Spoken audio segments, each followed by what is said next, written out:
హల్లెలూయా. దేవునికి స్తోత్రం. మీకు అందరికీ కూడా నా యొక్క శుభాభివందనాలు తెలియజేస్తున్నాను. ప్రియ దేవుని సంగమ, అనుదిన ఆత్మీయాహారముగా ఈరోజు దేవుని యొక్క వాక్యము లూకా సువార్త 22వ అధ్యాయము 36వ వాక్యము. కత్తి లేనివాడు తన బట్ట నమ్మి కత్తి కొనుక్కొనవలెను. దేవునికి స్తోత్రం. ప్రియ దేవుని బిడ్డలారా, ఇక్కడ కత్తి, బట్ట. కత్తి లేకుండా ఉండొద్దు. కత్తి ఖచ్చితంగా అవసరము. కత్తి కావాలి కనుక కత్తి కొనుక్కో. అయితే కత్తి కొనుక్కోకుండా నువ్వు కత్తి కొనుక్కోకుండా ఉండొద్దు. కత్తిని నువ్వు సంపాదించుకో అని అర్థం. కత్తిని నువ్వు దగ్గర పెట్టుకో. కత్తి ద్వారా నువ్వు రక్షింపబడతావు. కత్తి ద్వారా నువ్వు సేవ్ అవుతావు అని ఇక్కడ రాయబడింది. కత్తి లేకపోతే నువ్వు బట్ట నమ్మి కత్తి కొనుక్కో. బట్ట ఎందుకు? బట్ట మరి శరీరానికి ధరించే ఒక వస్త్రంగా కుట్టుకోవచ్చు. బట్ట మరి బట్టలు రకరకాలుగా వేసుకుంటుంటారు. ఈ బట్టలు, ఈ వస్త్రము అనేది శరీరాన్ని కప్పుకోవడానికి, శరీరాన్ని రక్షించుకోవడానికి మనం బట్టలు వేసుకుంటాం. దుమ్ము ధూళి పడకుండా వస్త్రాలు నిండుగా బట్టలు కప్పుకుంటాము.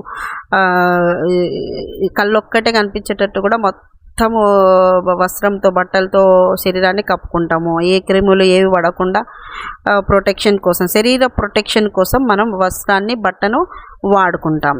అందువల్ల రోగాలు రావు, మంచిగా ఉంటుంది, ఆరోగ్యంగా ఉంటుంది అని అనుకుంటాము.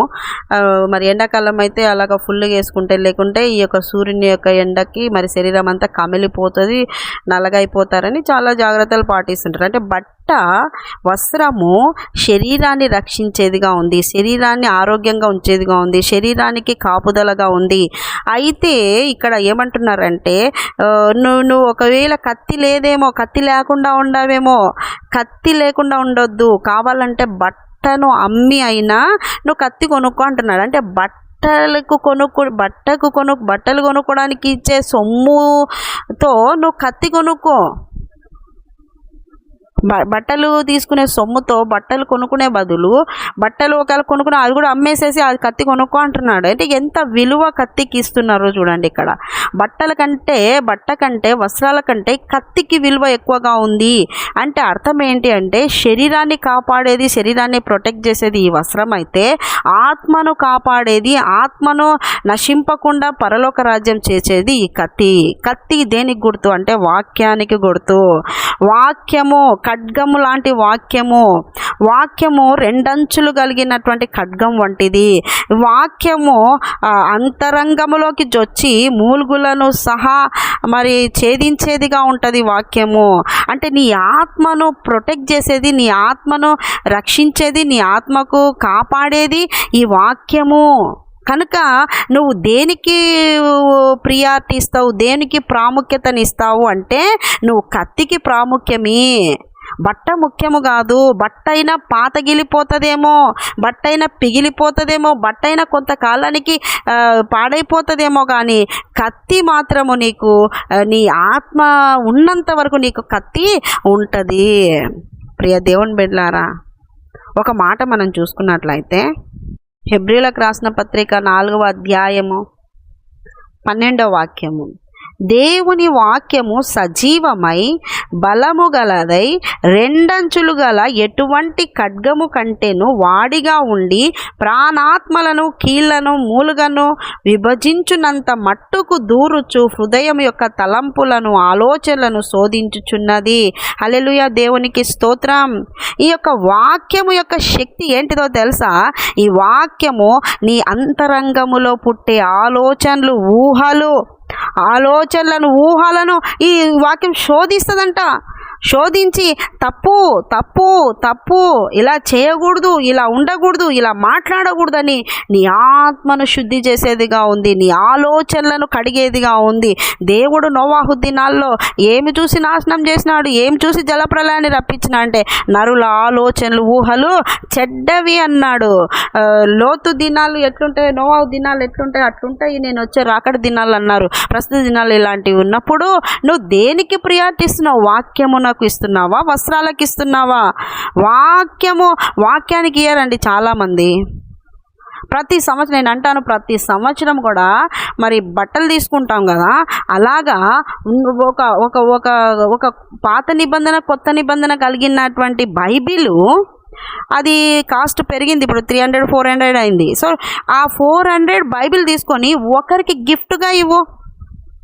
పోనీ నీ స్థాయి ఎక్కువగా ఉంది, ఇంకొక 2-3కి గిఫ్ట్గా ఇవ్వు. న్యూ ఇయర్లో పేదవాళ్ళకి చదువుకోండి ఈ వాక్యమునని. 40,000 పెట్టి 4,000 పెట్టి ఇంకా 10,000 పెట్టి బట్టలు తీసుకుంటారు కానీ బైబిల్ తీసుకోరండి. బైబిల్ ఎప్పుడో 10th క్లాస్లో తీసుకున్న బైబిల్ అది చినిగిపోతూ ఉంటుంది, పేపర్లన్నీ మెత్తగా అయిపోతూ ఉంటాయి. అసలు ఆ బైబిల్ చదవుతున్నారా అనే చదివినది గుర్తుండదు, ఎంతవరకు చదివినది కూడా గుర్తుపెట్టుకోరు. ఎలాంటి ఆత్మీయ స్థితిలో ఉన్నారో ఒకసారి మీరు పరీక్షించుకోండి. ఈ వాక్యం యొక్క శక్తి, ఈ కత్తి యొక్క శక్తి, ఈ ఖడ్గం యొక్క శక్తి ఏంటి అంటే నీ ప్రాణాత్మలను, నీ కీళ్లను, మూలుగును విభజించినంతగా మట్టుకు దూరుతుందంట. అంటే అంత శుద్ధి చేస్తుంది, అంత నీ బాడీకి అంత శుద్ధిని కలుగజేస్తుంది, పరిశుద్ధతని ఇస్తుంది. అంతరంగములో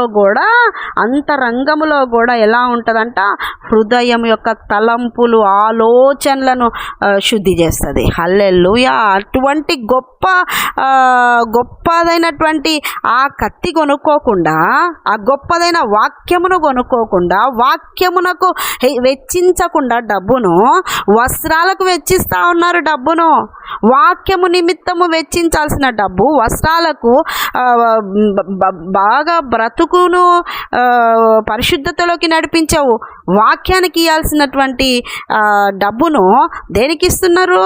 బట్టలకి ఇస్తున్నారు. వాక్యంకి ఇవ్వాల్సిన డబ్బును వస్త్రాలకు ఇస్తూ ఉన్నారు. వస్త్రాలైనా చినిగిపోతాయి, పాడైపోతాయి, కొంతకాలమే దానిలో షైనింగ్, మెరుపులు గిరుపులు అంతా కూడా మళ్ళీ పక్కన పడేయాల్సిందే. కానీ వాక్యము అలాంటిది కాదండి. ఒక్క వాక్యపు మాట ఒక మనిషి జీవితాన్ని మార్చి ఆ ఆత్మను పరలోక రాజ్యంకి చేరుస్తుంది. ఎంత గొప్ప కార్యం తెలుసా? కొంతమంది సాక్ష్యాలు విన్నప్పుడు, ఒక ఆయన సాక్ష్యం వింటే, మరి ఆయన పేరు నాకు గుర్తులేదు కానీ, ఆయన ఏదో టీ షాప్ కాడికి పోయి బిస్కెట్లు తింటా ఆ పేపర్లో తిని అది ఆడ పడేసిన ఆ పేపర్ తీసుకొని ఆ మాట చదివి రక్షణలోకి వచ్చినాడంట. ఎటువంటి కార్యం చేస్తుందో తెలియదు నీకు వాక్యము. కనుక వాక్యమును స్ప్రెడ్ చేసే బిడ్డగా నువ్వు ఉండాలి. నువ్వు వాక్యమును సంపాదించుకోవాలి. అంటే కత్తి కొనుక్కోవాలి. నువ్వు బట్టలు కాదు కొనుక్కాల్సింది, బీరువాలు బట్టలు కొనుక్కుంటారు. బైబిల్ మాత్రము ఎప్పుడో పుట్టినప్పుడు తీసుకున్న బైబిల్ ముసలోళ్ళైనా అదే బైబిలే ఉంటుంది. ఎందుకండి అంత దారుణంగా ఉంటారు? బైబిల్ కూడా మంచిది, శ్రేష్టమైన బైబిల్ గ్రంథం కదా. ఆ బైబిల్ కూడా మంచిగా కొత్తది కొనుక్కోండి, బాగా చదువుకోండి. మళ్ళీ ఒక్కొక్క ఇయర్ కొంతమందికి గిఫ్ట్గా ఇవ్వండి. ఆ వాక్యమును అలాగా స్ప్రెడ్ చేసే విధంగా వాక్యమును మీరు మీ సొంత చేతులతో అందించండి. చిన్న బైబిల్ ఉంటాయి చూడండి, ఆ బ్లూ కలర్ న్యూ టెస్ట్మెంట్, అది ఏదో ఎక్కడ తెలిసిన వాళ్ళ దగ్గర ఇది ఇప్పించుకునేది అందరు పంచి. నువ్వు ఆ బట్టలకి కొనుక్కునేంత డబ్బులు కొత్త నిబంధన పాత నిబంధన 2 ఇచ్చేదాంట్లో కొనుక్కొని ఒక 5 మందికి పంచు. దీవేనండి. ఇట్లాంటి ఆత్మ సంబంధమైనవి, ఇవి పరలోక రాజ్యానికి సంబంధించినవి. కత్తి కొనుక్కో నీ జీవితానికి నువ్వు కొనుక్కో, ఇతరుల జీవితాలకు కూడా కొని ఇచ్చే మనసు కలిగి ఉండు. అది ఆ పరలోకపు రాజ్య విస్తరణ చేసిన బిడ్డగా అవుతావు. ప్రియ దేవుని బిడ్డలారా, ఈ ఆత్మీయ మెలకువలండి. కత్తి లేదేమో, కత్తి లేకుండా వస్త్రాలతోనే గడిచిపోతుందేమో లోకంలో. ఈ వస్త్రాలు వచ్చినాయి, ఆ వస్త్రాలు వచ్చినాయి, అవి ఫ్యాషన్ ఇవి ఫ్యాషన్ అంటూ అన్నీ కొనుక్కొని కొన్ని రోజులకైనా పట్టు చీరలు తీసుకొని పెట్టుకుని బీరువాలలో అవి అంతా కూడా మడతలు అమ్మడి చినిగిపోయి ఉంటాయి. వేలు పెట్టి. కానీ అదే వేలు పెట్టి కొత్త బైబిల్ తీసుకోరు. అదే వేలు పెట్టి ఇతరులకు కూడా సువార్తను ప్రకటించే, రాజ్యంను స్థాపించే విషయాలకు ఈ యొక్క డబ్బును వాడరు. దేవుని బిడ్డలారా, ఉపయోగించండి. ఒక క్రైస్తవులుగా, విశ్వాసులుగా ఏ విధంగా పరలోక రాజ్యానికి సంబంధించిన వాటిల్లో నీ డబ్బు ఉపయోగిస్తున్నామో ఒకసారి ఆలోచించు. దేవుని బిడ్డలారా, కత్తి లేనివాడు, వాక్యము లేనివాడు వాక్యము లేకుండా ఉండొద్దు. ఒకవేళ వాక్యము లేకుండా ఉండవేమో వాక్యానికి ఇవ్వాల్సిన స్థానము, వాక్యానికి ఇవ్వాల్సిన డబ్బు, వాక్యమున కొరకు వెచ్చించాల్సిన డబ్బు వెచ్చించకుండా ఉండవేమో ఈ లోక సంబంధంగా, శరీర సంబంధంగా బట్టలు, తిండి, గోలలలో వెచ్చిస్తున్నావేమో. అయితే దేవుని వాక్యం సెలవిస్తుంది అవి శాశ్వతం కావు. అవి నీ శరీరాన్ని కొంతకాలం వరకే అవి మంచిగా ఉంచుతాయేమో కానీ ఆ తర్వాత నీ శరీరం కూడా శాశ్వతం కాదు. బట్టలు శాశ్వతం కాదు, శరీరం కూడా శాశ్వతం కాదు. అట్లని చినిగిన బట్టలు వేసుకోవాలని కూడా నేను చెప్పట్లేదు. ఉన్నంతలో శరీరాన్ని కప్పుకోండి, కానీ ఈ కత్తి కొనుక్కోమన్నాడు దేవుడు. వాక్యమును సంపాదించు, వాక్యమును సంపాదించు, వాక్యము కొరకు ప్రయాసపడు, వాక్యమును విస్తరించేటట్లు ప్రయాసపడు. నీవు సంపాదించిన సంపాదన కూడా దాని కొరకు వెచ్చించు. పరలోకంలో మెండైన దీవెనలు నీకు కలుగుతాయి.